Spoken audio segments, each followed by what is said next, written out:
All right, my people. When I know say before Tinubu came into office, Emefiele, he come dey flex muscle. When I remember one video where Emefiele talk say, whoever that wants to fight, make it come and say he want fight. When Tinubu come, and Tinubu say, no worry, I go show you Pepe. Yes. What did Tinubu do for Emefiele matter? I support him 100%. Now, know why? Because Emefiele almost finished everybody for this country. When I see he housing estate where they done, they don't hand over to Minister of Housing and all that now. Make the auction away. Although that auction now, they say they don't put condition now, say anybody that will be privileged or have the opportunity to purchase from those houses must have APC registered card. You must be APC member before you feel buy for his side. Me, I forgo like me, I buy one for his side. They say I must be APC first. Maybe you now, you for still let me go buy for his side, but they say you must be APC first before you feel buy for his side those houses where Emefiele thief our money to build. And as I say, this country, now just bala blow. You know, I thought I should bring this to you. Let's watch these videos together. Let's read it. Listen to this second story. Listen well. It's on page 5 of the Guardian newspaper. FG to dispose 753 housing units linked to Emefiele. Godwin Emefiele used to be MD of Zenith Bank. From there, he became the CBN governor. Somewhere along the line,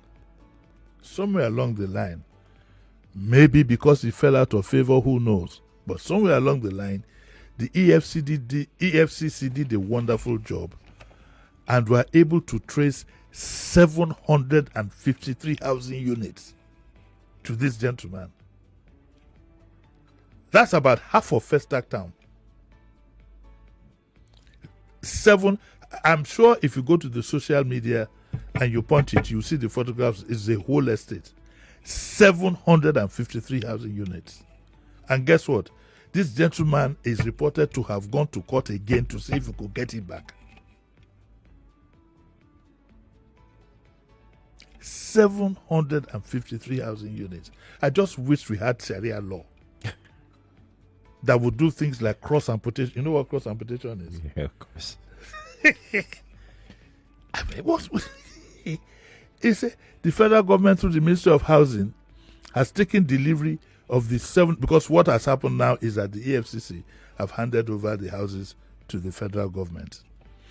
And what we are being told is that the houses will be disposed of to the public. Where are those his campaign vehicles? Mm-hmm. Where are they? One man, from being MD of a bank to a CBN governor, you have, amongst other things, physically for everybody to see, you built 753 housing units.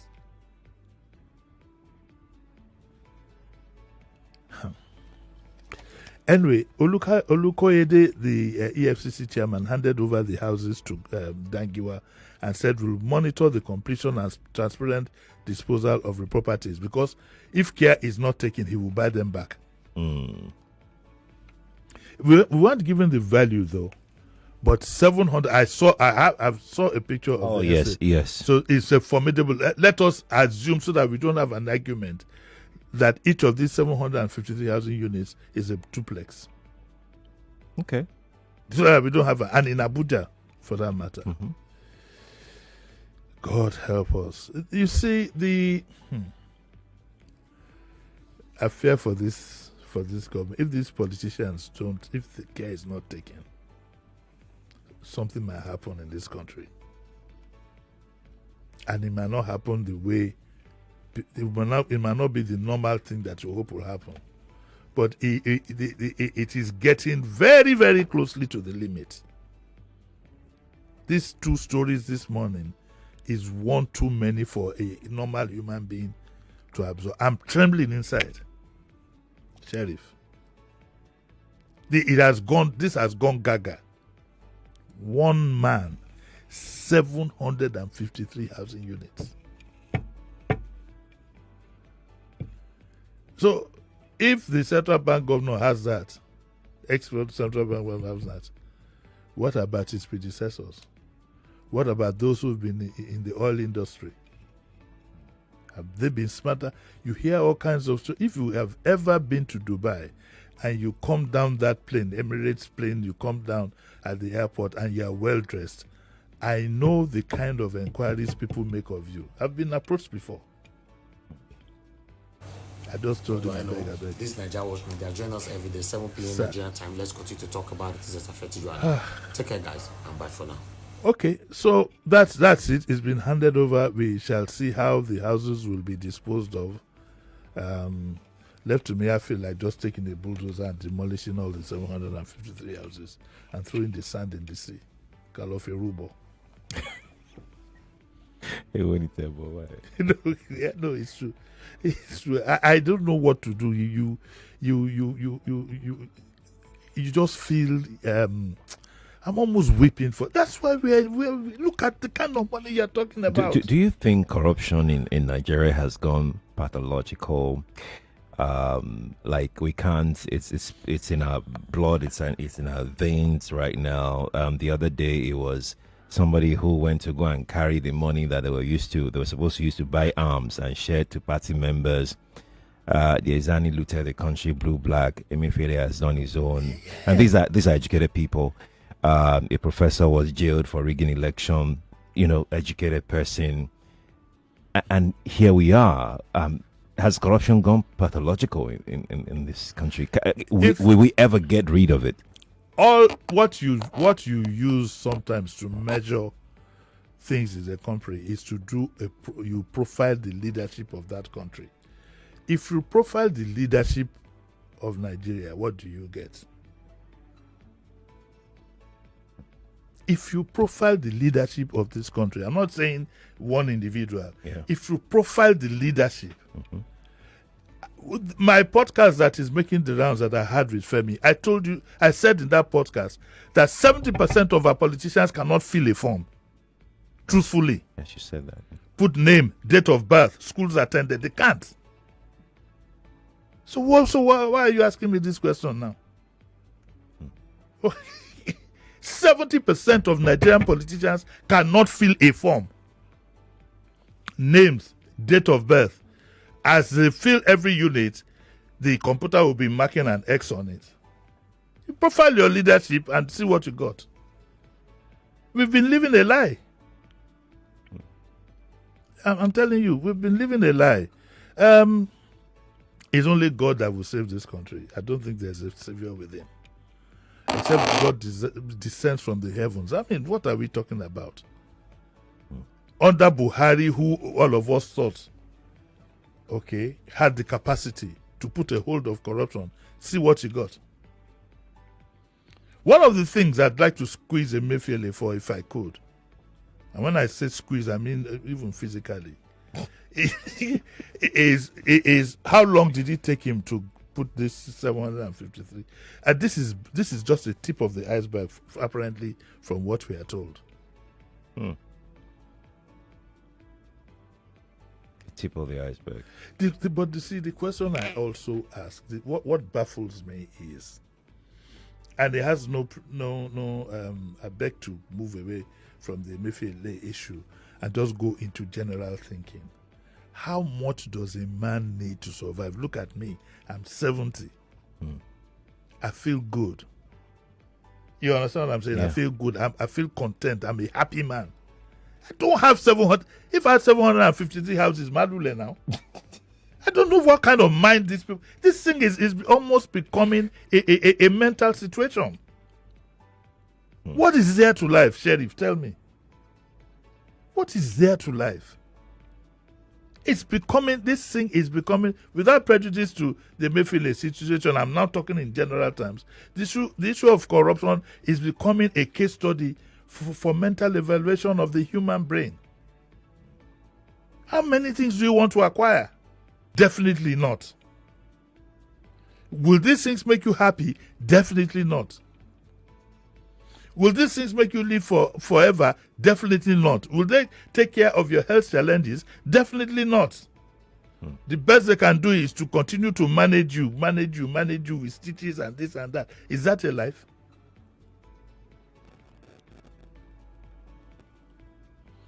I think the earlier I get away from this nonsense, the better. Just go find something else to do. I wish I had known earlier I'd have been a farmer. You cannot even farm in the country. But that's a story. Let's go to the next one. Let's take another story. Did you hear what Sheriff just read?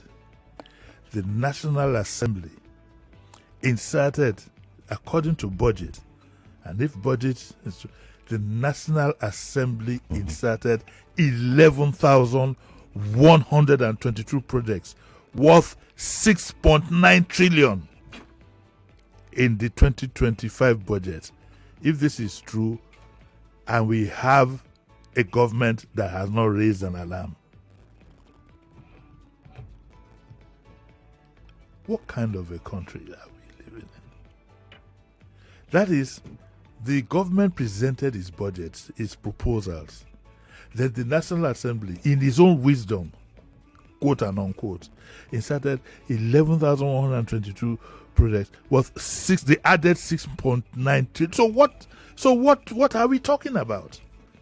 Listen, Budget, a civic test organization which promotes transparency and accountability, said to us it uncovered 11,122 projects.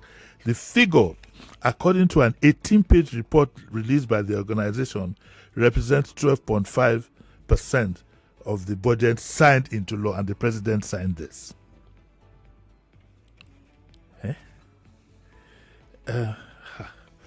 Okay, so let's see if we can get the details.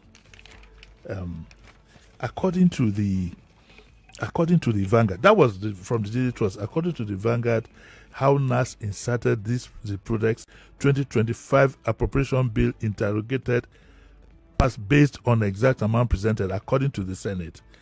Then the rep said that the National Assembly has powers. Yes, you have powers to amend the budget, not to add 6.93 trillion. Somebody should give us a break. Budget said in a statement yesterday that by inserting the projects which the executive did not envisage, legislators have taken what began as isolated irregularities over the years to a deeply entrenched culture of exploitation and abuse, with the budget process now turned into a playground for self-serving political interests led by top-ranking members of the national legislature. The budget said 238 projects valued above 5 billion each, with a cumulative value of 2.9 trillion were inserted with little or no justification. Similarly, 984 projects worth 1.7 trillion and 1,119 projects within the range of 500 to 1 billion, totally 641 billion, were indiscriminately inserted, raising questions about their relevance and alignment with national priorities. These insertions, according to budget, appear tailored to satisfy narrow political interests and personal gains rather than the citizens' interests.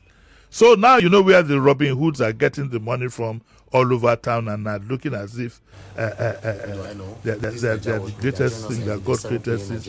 Now you see all the naming of this one, that one, names all over the place. It's your money. They are not philanthropy. It's your money. And not just that.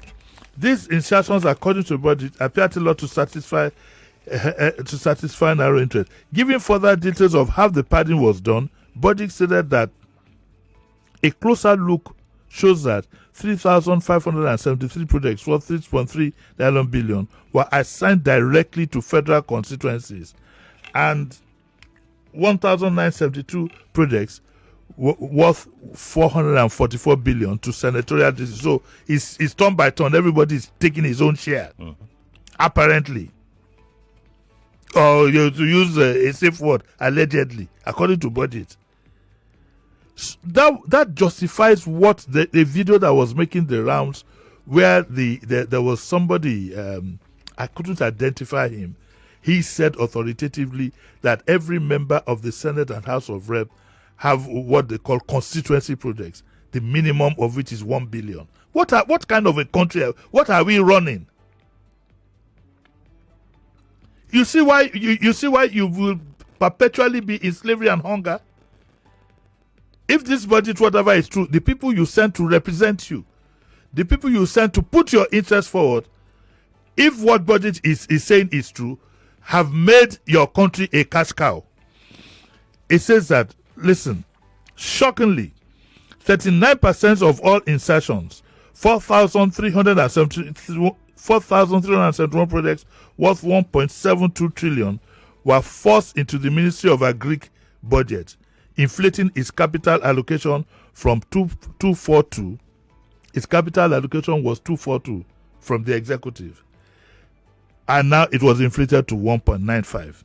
The Ministries of Science and Tech and Budget and Economic Planning also saw bloated allocations of 994 billion and 1.1 trillion respectively from its sessions alone.